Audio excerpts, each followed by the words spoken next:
تمہارے ضمیر کتنے مضبوط ہیں، جس اذان کو مسجد میں دینے کی ہمت حضرت عثمان کو بھی نہیں ہوئی، آج اس اذان کو تم اپنے محلے کی مسجدوں میں ادا کروا رہے ہو، مولویوں کے کہنے پر بھی نہیں مان رہے ہو، ثناء اللہ مدنی جیسی شخصیت آئی ان کی بات بھی تم نہیں مان رہے ہو، عبد الغفار سلفی جیسی شخصیت آئی ان کی بات بھی نہیں مان رہے ہو۔ سنیے ایک اور مسئلہ اسی میں وضاحت کے ساتھ بتا دوں، اللہ کے نبی صلی اللہ علیہ وسلم کے زمانے میں بھی پوری زندگی جمعے کی ایک ہی اذان ہوتی تھی۔ حضرت ابو بکر صدیق کا زمانہ آیا، 2 سال وہ خلیفہ رہے، ایک ہی اذان ہوتی تھی۔ حضرت عثمان غنی رضی اللہ تعالیٰ عنہ کا زمانہ آیا، 12 سال خلافت کی، اللہ کے نبی کے زمانے میں 1 سال، پوری ایک اذان پوری زندگی۔ حضرت عمر ابو بکر کا زمانہ آیا، 2 سال ان کے زمانے میں پوری ایک اذان۔ حضرت عمر کا زمانہ آیا، عمر فاروق نے کتنے سال خلافت کی؟ 10 سال۔ اذان کتنی ہوتی تھی؟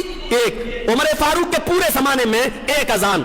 اس کے بعد عثمان غنی کا زمانہ آیا، لوگوں کی تعداد بڑھ گئی، بہت زیادہ لوگ پھیل گئے، گھڑیاں نہیں تھیں، مائک نہیں تھا، الارم کا زمانہ نہیں تھا، اس لیے لوگ مسجد کے آس پاس دکانیں کھولے ہوئے بیٹھے تھے، ان کو نماز کے جمعے کا پتہ نہیں چل پاتا تھا کہ جمعے کا وقت ہوا یا نہیں ہوا، اس لیے کبھی کبھی جب اذان منبر پر بیٹھنے کے بعد ہوتی تھی تو ان کی سنتیں چھوٹ جایا کرتی تھیں، اس لیے ان کو پتہ نہیں چل پایا، تو حضرت عثمان غنی رضی اللہ تعالیٰ عنہ نے لوگوں کو اطلاع دینے کے لیے، لوگوں کو بتانے کے لیے کہ اب جمعے کی نماز کا وقت قریب ہو چکا ہے، آپ مسجد میں آئیے، اس لیے ایک اذان انہوں نے اور دلوائی، اور وہ اذان مسجد کے اندر نہیں دلوائی، وہ اذان اسی بازار میں مقام زورہ نام کا ایک مقام تھا، ایک بازار تھا جس کا نام زورہ تھا، اس مقام زورہ پر جا کر ایک اذان دلوائی، کہا اس اذان کی یہ اطلاع ہے، یہ حقیقت میں اذان نہیں ہے، یہ اطلاع ہے، چونکہ گھنٹی بجانا اسلام میں جائز نہیں، بھوپو بجانا جائز نہیں، ڈھول بجانا جائز نہیں،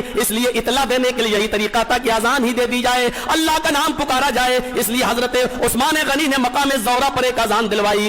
اس اذان کا مطلب یہ تھا کہ لوگوں اب اپنی دکانیں بند کر کے مسجدوں کے اندر جاؤ، جس کے کانوں میں آواز پہنچ گئی وہ سن لے کہ اب مسجد میں جمعے کا وقت قریب ہو گیا ہے، تمہارے جمعے کی نماز کے اہتمام کے لیے اذان دلوائی جا رہی ہے، لہٰذا تم مسجد کی طرف جاؤ۔ اس اذان کے ہوتے ہی جو بازار میں دی گئی لوگ سن لیتے تھے تو اس کے بعد اپنی دکانیں بند کر دیا کرتے تھے اور فوراً مسجد میں آ جایا کرتے تھے۔ حضرت عثمان نے جو کیا وہ غلط نہیں کیا، وہ اس وقت کی ضرورت تھی، لیکن آج کے زمانے میں اس ضرورت کو ختم کر دیا گیا ہے، گھڑیوں نے اس ضرورت کو پورا کر دیا، موبائل نے اس ضرورت کو پورا کر دیا، لاؤڈ اسپیکر نے اس ضرورت کو پورا کر دیا، اور ہمارے موبائلوں میں لگے ہوئے الارم نے اس ضرورت کو پورا کر دیا۔ جب یہ ضرورت ہی نہیں رہی تو اب اس اذان کی بھی ضرورت باقی نہیں رہی۔ میرے پیارے ساتھیوں، اب کوئی اذان کو سنت سمجھ کے کرتا ہے تو وہ غلط ہے، کیونکہ سنت وہی ہے جو جناب محمد رسول اللہ نے ادا کی تھی، اور وہ ایک اذان تھی۔ سنت وہی ہے جو حضرت ابو بکر نے دی اور وہ ایک ہی اذان تھی۔ سنت وہی ہے جو حضرت عمر نے اپنے 10 سال خلافت کے زمانے میں ادا کی اور وہ ایک ہی اذان تھی۔